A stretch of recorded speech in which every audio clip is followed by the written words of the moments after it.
Maaga-maga nga po mga kalingap, habang bumabagyo ay nagtungo po tayo sa bahay ng aking mga kaibigan upang kumustahin ang kaniyang kalagayan at dito po ang nangyari. Yan ako, mga kalingap po, sumahangin na po.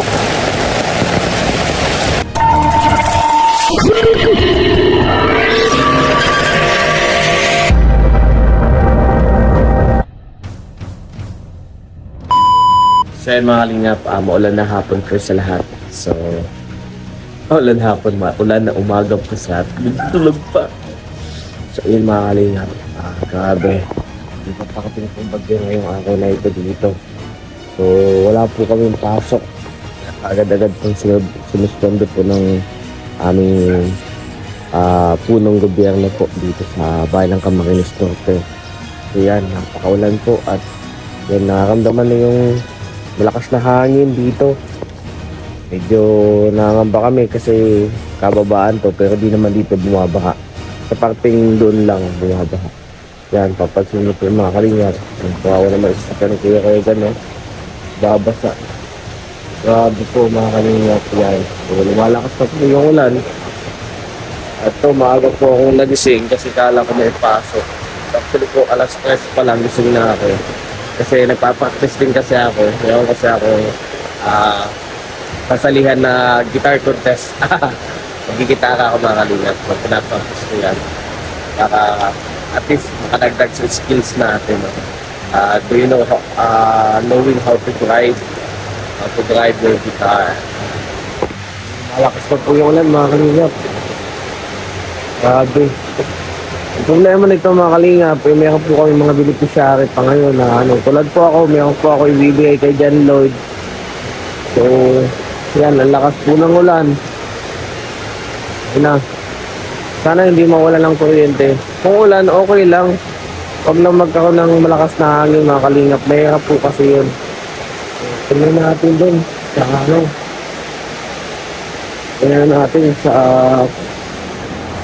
libo kung gusto ang lagay dun. Dun mga kalingap.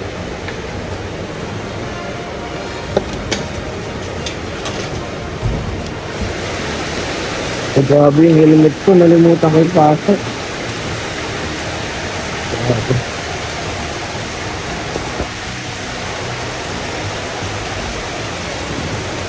Ako naman, medyo kasi yung sa kubo, you know? Hambal na yung hangin, nakakalingap.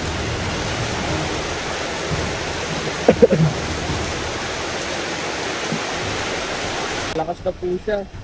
Pati yung hangin. So, sa tansya ko po mga kalingap, mamaya pa pong gabi yung pinakatama niya talaga. So yan po, buti na lang nalinisan na dito. So malakas na po yung ulan. Bisitahin lang po natin, kumustahin natin yung mga kasama natin, no? Buti mayroon tayo itong payong na naitabi ng mga kalingap, no? Bisitahin natin sina ako ito. Yan mga kalingap, kain natin, sinako ito, kung anong kalagayan nila doon. Sana nasa mabuti silang kalagayan. Balita ko lang sila. Ikutan natin mga kalingap. Okay naman dito. At sementado naman po mga kalingap.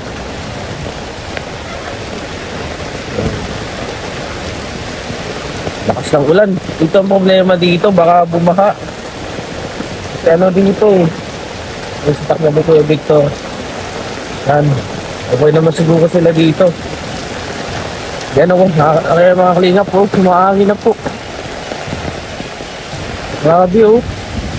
Nakatumbahan na din. Tapos sumuraw ni Katuto. Baka mabagsakan ng puno. Grabe. Taas lang natin camera natin. Yan. I-check natin dito mga kalingap kung anong damage dito. Okay lang siguro. Okay lang naman sila kasi sementado naman yan. So, yan, mahangin na. Tingnan natin, grabe. Kawad dun sa kubo kasi bumabaha dun kapag umuulan. Yan, pasensya na po sa camera natin. Nakatutubuan na siya ng ulan. Grabe na yung ulan mga kalingap. So, check po natin, no? Monitoring tayo dito, mga kalingap. As part of Pro Boys. Tignan natin kung kumusta yung kalagayan ng mga tao dito.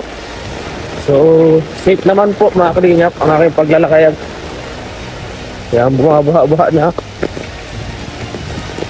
Ngayon, nakikita niyo po yung camera at talagang ulan. Okay naman po, sakado yung tilpo. So, isang problema din dito sa lote, mga lote dito, walang drainage system. So, may posibilidad po dito, mga kalingap, na bumuha itong parting lugar dito, mga kalingap. Kababaan po kasi yun, so napakaganda ng posisyon na napili ni Kuya Rowel. Kasi dito po sa kubo ano po dito, kumbaga pataasan po ito. Tapos yung nakikita niyo po dun sa taas, yan po yung ang problema lang po dito, walang mga ganong puno sa kabundok. Kaya kung sakasakali man po na malakas yung hangin, talagang direktang tatama, no? So yun yung problema lang dito. Kaya yung kapag malakas ang silig, tapos mag-aano po dun sa bahay po, no? So makakapasok po yung tubig. Kaya problema din yun ng Kuya. Pero kapag nakapagpagawa na ng matigas at maayos na bahay si Kuya, hindi na yung kubo-kubo, siguradong safe naman po. So yun, buti na lang may puno, at least nakakaharang pa yan kahit pa paano. So dito lang yung problema dito, no? Di naman sila abot dito, safe naman. Safe naman po sila. So nagala-gala lang po tayo dito, mga kalingap, no? So yung kubo ni Kuya Awi, baka mapasok ng tubig yun, yung pinakamaliit doon. So maganda dito, may kuryente, saka hindi ganun kalakas yung hangin. Yan. Check natin dito, mga kalingap. So yun, yung problema din dito kay Kuya Toto, yung baka bumaha. Kababaan din kasi to, yung sa amin mataas yun. Kaya nga marami dun gustong bumili dun sa lugar namin. Kaso hindi naman binibenta ng may-ari kasi mayaman yung may-ari ay ibang bansa. So mga kalingap, maulan na talaga masyado dito. So sa mga curious po sa vlog na ito, mga kalingap, please palike and share naman po, mga kalingap. And don't forget, no skip ads tayo. Yan, ikutan natin dito, no? So yan, no? Bumabaha na po, mga kalingap. Medyo pabaha na siya. So meron naman siyang takbuhan doon ng tubig. Kaso dahil nga hindi naman talaga to anong subdivision, wala siyang drainage system. Yung problema pag wala drainage system. So yun, yung ito nagkatuto, baka lumubog. At ito yung sasakyan, baka pag lumakas yung hangin, matauban nitong puno. Kaso matibay naman nga ito. Yung mga kalingap ko, bahay na aking mga kasamahan. Ang tigisa po sila ng kwarto. Yan po yung kanilang lugar, no? Mga kalingap. So tulog pa po sila. At syempre suit naman siguro kasi bato yung bahay, maayos ang pundasyon. Ano, mga kalingap. So ganito lang problema, magsisimbahaan dito. So ito ka na, baka magkasakit pa tayo dito. Yan, lalim, no? Lalim. Sinicure ko lang po yung aking mga kasamahan.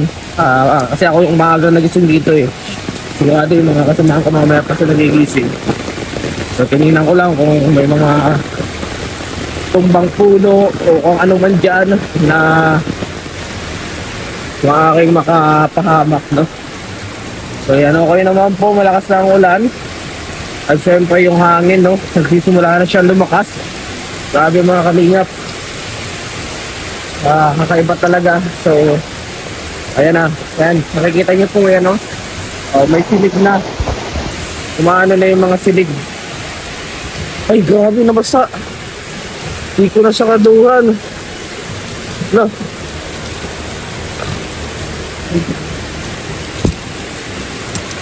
Ay, ito sa kaduhan. Ito yung helmet natin, papasok natin to. Babasa ito dito.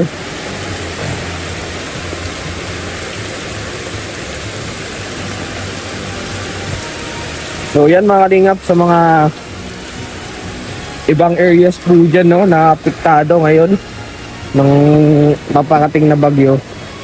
Mag-iingat po kayo mga kalingap. At siyempre, mag-pray po tayo kay Lord. So yan, mag-iingat po kayo palagi, no?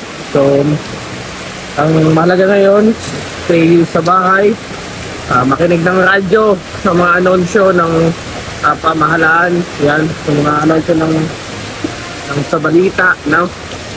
Siyempre, handa na yung mga kakailanganin para kung sakasakali mag-evacuate. Yan, i-secure yung mga bubong, mga kalingap, especially sa mga hindi simentado yung bahay at saka hindi nakayero. Ano po?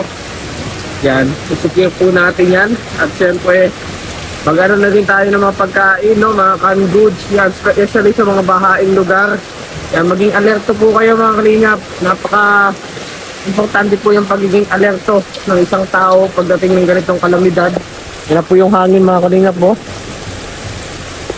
So sana mag-ingat po kayo. And syempre stay safe po. And tune in na po kayo sa aking mga updates na upload dito about sa magaganap na yun. So ayan mga kalingap, salamat po ano.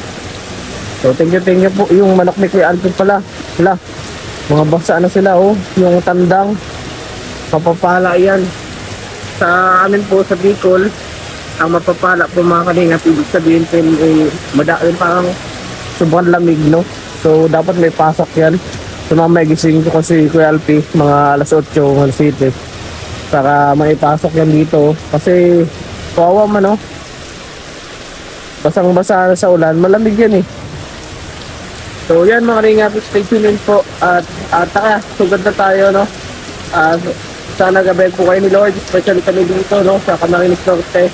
Isa kami sa tatamaan na lugar kasi nga ito mag-December na, amihan na din. Yan talagang alam na natin na pagpa-December ay sunod-sunod ang bagyo yan mga kalingap. So tara po, at God bless at all mga kalingap. Yun, please support po ng ating vlog yung araw na ito.